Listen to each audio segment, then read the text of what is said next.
I am reading from the First Global Revolution for those who have been following along or those who are just clicking in right now. It's a report by the Council of the Club of Rome, written by Alexander King and Bertrand Schneider. We're in chapter 8, and this is part 3 of that chapter. One such is the need for better mechanisms for the integration of sectoral policies as a consequence of the interactions of the problematique in general government structures consist essentially of a series of vertical ministries for sectors such as agriculture, industry, education, health, defense, and foreign affairs, together with the central financial and economic mechanisms. This system has worked moderately well hitherto, but today many of the problem areas are horizontal and sprawl untidily across the whole vertical edifice of government. Hence, elements of these issues tend to be tackled piecemeal, sector by sector. National policy is often in practice the sum of a range of sectoral policies, not always harmonized in the absence of overall integrating policies or mechanisms and the explicit statement of national objectives. In some countries, for example, urban problems are diffused over a dozen departments and agencies.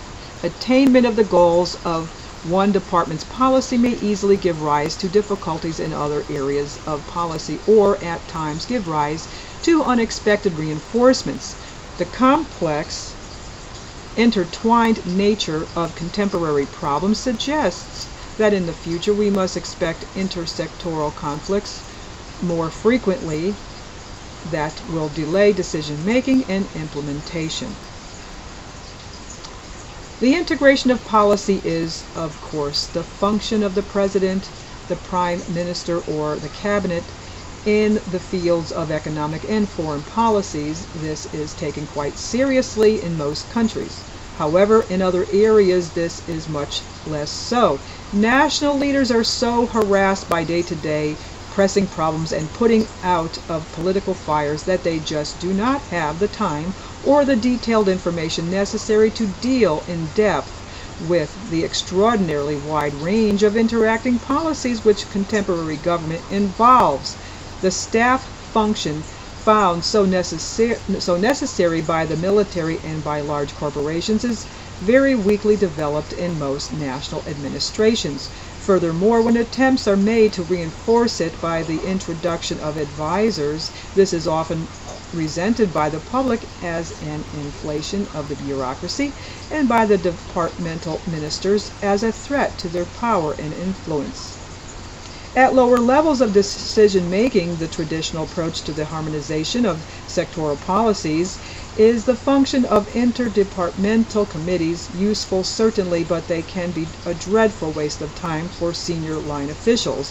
It has to be admitted also that such committees are meeting points for representatives of various departmental vested interests in tacit agreement not to rock the boat by questioning each other's policies and prerogatives.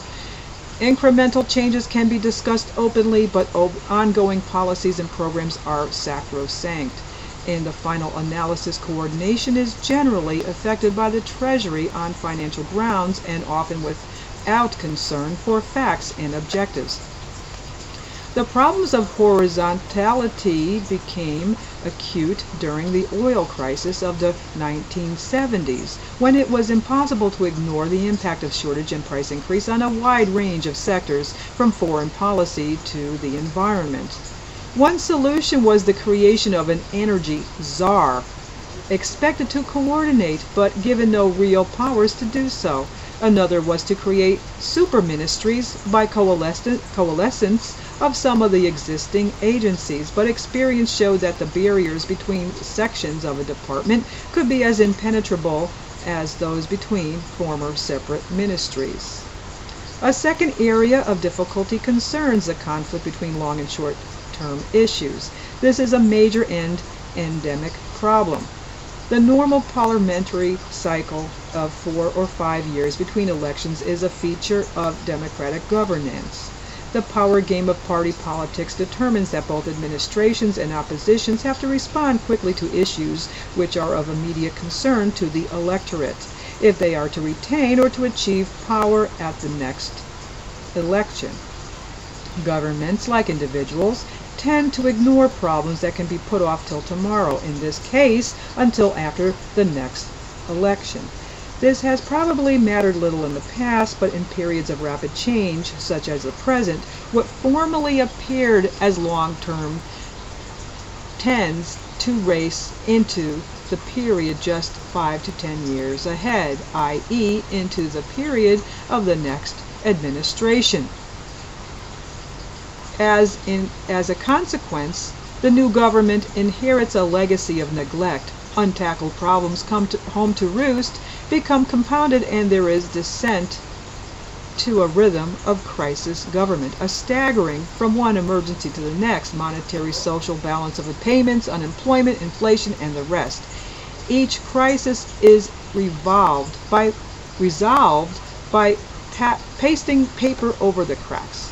Remedial measures seldom reach the roots of the difficulty. Fundamental causes of the difficulties, being long-term in their operation, are too easily ignored or unidentified in favor of cosmetic measures of ephemeral importance. A further critical area is that of the appropriate levels of decision-making. The current situation is somewhat of a paradox. The complexity and highly technical nature of problems encourages centralization for their analysis and solution, which it would be difficult for regional and provincial bodies to replicate. Also, the global coverage of so many of the problems demanding attention on the world scale would seem to require centralized national decisions. At the same time, there is an increasing clamor for decentralization, regional autonomy, and greater participation of the individual citizen in decisions which affect him closely. This tendency is being strongly reinforced at present by demands for independence or autonomy of innumerable ethnic groups, as illustrated by the situation in Yugoslavia and the incredible fractionalization tendencies in the Soviet Union. These two approaches are indeed two sides of the same coin, perhaps growing pains in the transition of the nation-state towards some kind of global system. In the medium terms, the essential issue is how to establish, in a manner aiming at harmonious governance, a system in which there will be several layers of decision-making, in which the basic principle will be to ensure that debate takes place and decisions are made as near as possible to those who will enjoy or suffer the results. For the global problems, we need a global forum, and at the other extreme, local matters call for the town or community meeting, rather than interpretation of edicts emanating from a remote and seemingly uncaring central government. Finally, a few words about the bureaucracy. In many countries, there is a general public criticism of the size and power of the bureaucracy, which seems to enjoy inventing petty restrictions to freedom and to unnecessarily complicate the life of citizens. It is felt to be remote, unresponsive, and unfeeling, made up of people with tenured jobs who revel in their petty corners of power. And I'll stop it right there and pick up in the next video.